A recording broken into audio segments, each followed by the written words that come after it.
Madres is a story about a Mexican-American couple who moved to a migrant farming community in 1970s California as they're expecting their first child. There, strange symptoms and terrifying visions begin to threaten their new family. The film is now available to stream on Amazon Prime Video and is part of this year's Welcome to Blumhouse group of 4 films. For this conversation, for my podcast, The Filmcraziest Show, I was able to speak with the film's star, Ariana Guerra, for her role of Diana in the film. So let's get right into that conversation. Hi, Ariana. Hi, how are you, Daniel? Good, how are you? I'm good. Can't complain. Awesome. I'd love to start by asking, what drew you to the script for this film? When I first read the script, I remember emailing my reps and telling them, I need to be a part of this. This is the Mexican Get Out. I love this character of Diana. I resonate with her so much. I mean, there were so many components, but the writing was incredible, and the character I felt was such a great opportunity for the character of both protagonists, Beto and Diana, was such a really cool opportunity to showcase like the spectrum that exists within Latinos, right? So you have people who are very fluent in Spanish, who have adopted this like Mexican culture, and those who kind of have an inspiration of both. Maybe they're conversational, maybe they don't speak any at all. And showing like the diversity within a community is, to me, like the most interesting part about the film, honestly. Yeah, I was really interested too. So how much does that relate to your own experience? Have you been through anything like that? Yeah, I mean, I think every Latino, I can only speak for my community, but and I can't even speak for every person in my community, but I think you do have to kind of come to this identity confrontation when you are inspired or influenced by multicultures, right? So when you grow up in the States, but a lot of influence are still stemmed with a Latino inspiration. And in my case in particular, I'm from a border town. So Mexico is 15 minutes away. Everyone is related to some Mexican descent. There is a Hispanic flair that we just have.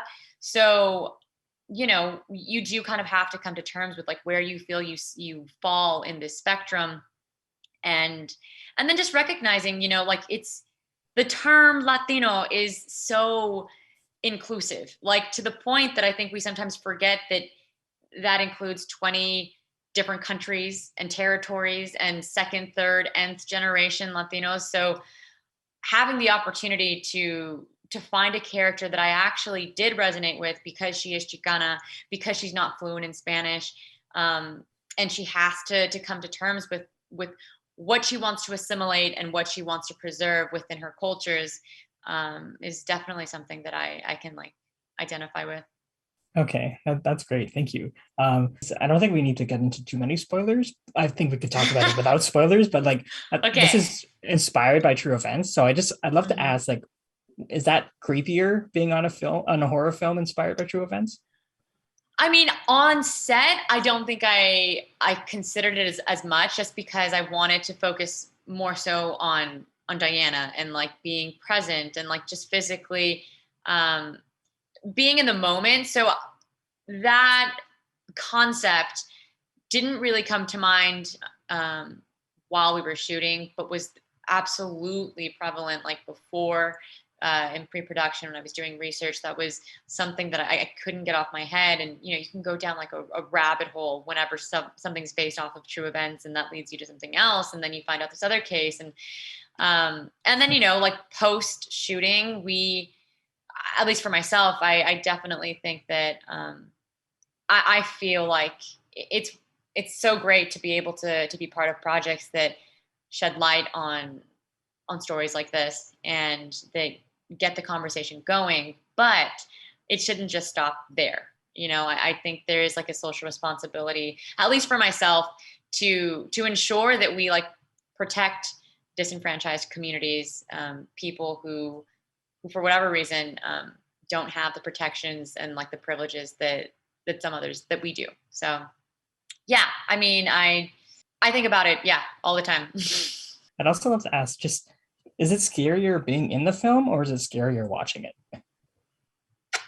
Well, I think like when Well, we did shoot in New Orleans, which is like historically known for being very scary, just having these like energies that you can sense. I myself though, like I don't have this sixth sense. Okay. But I would definitely say that um, on set, I don't have any like horror stories, like nothing creepy happened. And when I watch it, because I was there, because I know like, oh my God, I remember when this crew guy like farted or whatever. Like it's just like I can't like remove myself from the actual experience. I don't think I had any moments really where I was like horrified.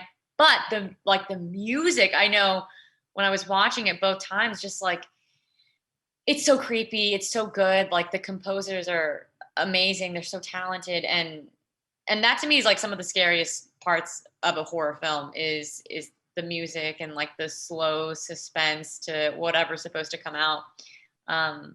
So watching the film, I think that was probably what still made me realize, okay, I should be scared at this point. Oh, this is something's gonna happen. Who's coming out? But yeah. Okay.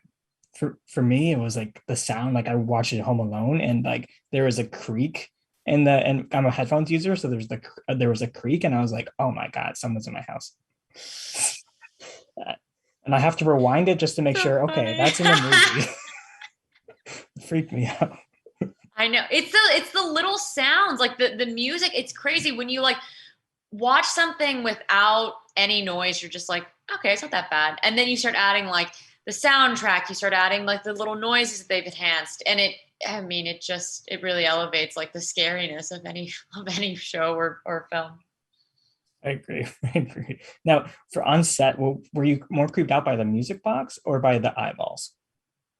The eyeballs for sure. I mean, the music box, like you have to remember, there was nothing. I actually thought the music box was really cute. Like this is something I could have seen like in my room where I was like, oh my God, I love it. But the eyeballs looked so realistic that when we were on set the day of, I was kind of just like, I don't really want to touch you can hold it. You hold on to it. I don't want to touch it. Yeah, for sure. The eyeballs were like the creepiest thing. And then when you had to, when you're in the scene, you know, and everything just like comes to life, it just it expedites this like fear of whatever you're holding. So yeah, the eyeballs really freaked me out. Okay, fair enough. Now, I don't think you were pregnant during filming, right? Playing Diana? That would have been the fastest pregnancy ever known to man. A 2-month pregnancy with a fully grown baby. No, I was not pregnant. I've never been pregnant. I don't have kids. And that was Okay. really like one of the hardest parts, I think, about playing Diana, because it's not the first time I played a pregnant person, which is crazy. I know, but I have these like childbearing hips. So but when I was like doing a lot of just like the homework before shooting, one of the things I wanted to make sure, because it is so important to me, is accurately portraying what it feels like physically and emotionally to be a first time mom, to be pregnant. And so, you know, I did a deep dive online, and it was very glamorous. I feel like online, everyone wanted to be like, oh my gosh, I love motherhood. And then when you talk to like your friends or family who had just had a baby, who were currently pregnant, they were like, this is very challenging, like emotionally. Like I've gone through like just tumultuous periods during the 9 months that I was pregnant. And even now, like I'm unsure if I'm a good mom. I mean, just these Okay. discussions and like spaces were so important, but I definitely like pulled from them to use this as like a driving force for every scene. Okay. And I ask it because mostly because I need to know what it's made, the belly's made of. Is it like silicone? And like how heavy is it? Okay, so for this project, there was both the prosthetic as well as, I mean, it was really just like a one piece that was stuffed for Okay. certain scenes. So like, I mean, I've experienced the varying degrees of a belly that they can put on you, where it's super weighty and very heavy. Like for the last project I worked on, I mean, I want to say it was like maybe like 20-30 pounds. Like it was heavy. And like that affected just like the performance in a good way, right? So it was just like very true and accurate.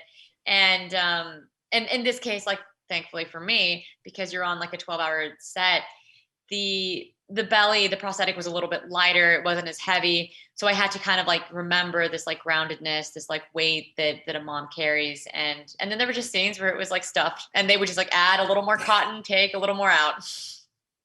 Okay. Thank you for telling me those secrets. And I'm pretty sure that was my time. So I wanted to thank you, Ariana, for chatting with me about Madres, and congrats on the film.